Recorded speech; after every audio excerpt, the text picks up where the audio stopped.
سمجھے، جو ابھی بلوغ سے نیچے ہے، کم سن ہے، اور اسے کس طرح سے ہم توحیدی راستہ بتائیں، اس کی تعلیم و تربیت میں ایمان کیسے داخل کریں، اللہ پر ایمان ہم نے تلقینات کی صورت میں رکھا ہوا ہے کہ تلقین کرتے جائیں،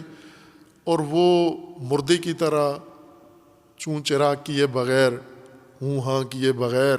وہ سر ہلاتا جائے، مانتا جائے، تسلیم کرتا جائے، چونکہ آپ بڑے ہیں، چونکہ آپ ٹھیک ہیں، آپ سچے ہیں، آپ کہہ رہے ہیں تو ٹھیک ہے، آپ نے کہا ہے اللہ ہے، اس نے کہا جب آپ کہہ رہے ہیں، والد کہہ رہے ہیں تو پھر ہے اللہ۔ اب اگر نہیں مانتا تو یوں نہیں کہ اس کو خوف ہے اللہ کا انکار سے کوئی کچھ ہو جائے گا، وہ کہتے ہیں باپ ناراض ہو جائے گا اگر میں نے اللہ کو تسلیم نہیں کیا، تو اللہ کی تو پرواہ نہیں ہے، باپ کی پرواہ ہے کہ اس کو برا لگے گا، باپ کی خاطر اللہ کو مان رہا ہے۔ خوب یہ طریقہ ہے، وجہ یہ ہے کہ ہم نے ہدایت کو جڑ سے، ڈور کو سرے سے نہیں پکڑا، بیچ میں سے آ کے پکڑا ہے۔ جب بیچ میں سے پکڑا ہے تو پریشانی ہے۔ ابھی تعلیم یافتہ طبقہ ہے، اس کو ایک علیحدہ طرح کی پریشانی ہے دین کے متعلق، ہدایت کے متعلق۔ ان پڑھ طبقے کو علیحدہ مشکل ہے۔ ان پڑھ طبقے کو اگر کوئی دین ایمان کی بات کرے، وہ کہتے ہیں یہ ان کے اوپر سے گزر جاتی ہے، یہ ان کے سمجھ کی بات ہی نہیں ہے، یہ ان کے پلے۔ خوب دین نہ بچوں کے لیے ہے نہ ان پڑھوں کے لیے ہے، کیونکہ ان کے اوپر سے گزر جاتا ہے۔ خوب پڑھے لکھوں کو بھی قبول نہیں ہے دین، کیونکہ آپ جس طرح کی باتیں کرتے ہیں وہ پڑھے لکھے اس کو سمجھتے نہیں ہیں، ان کے پلے بھی نہیں پڑتی، تو پھر کس کے لیے رہ جاتا ہے دین؟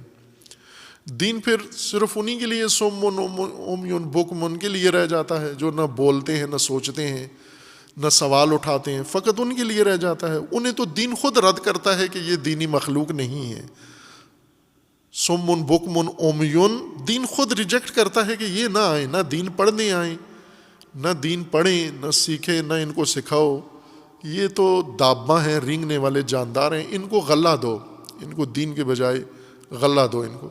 جب تک یہ سمن بکمن عمیٌ ہے، یہ منفور مخلوق ہے،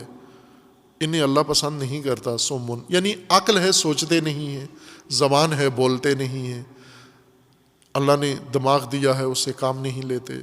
دل دیا ہے، اس سے سوچتے نہیں ہیں۔ یہ قرآن کریم نے اس مخلوق کو کہا ہے کہ شر الدواب ہیں، یہ بدترین جاندار ہیں جو زمین پہ زندہ ہیں اور رینگ رہے ہیں۔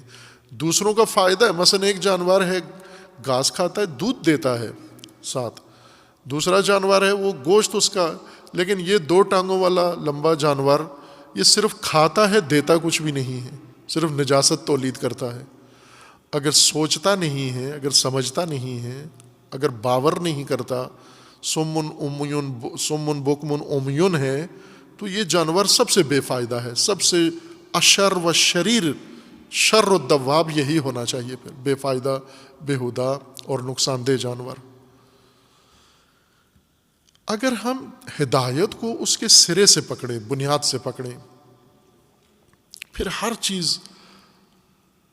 اپنے ذہن میں، بچے کو بھی یہ دین سمجھ میں آتا ہے، ان پڑھ کو بھی یہ دین سمجھ میں آتا ہے۔ اتفاقاً رسول اللہ نے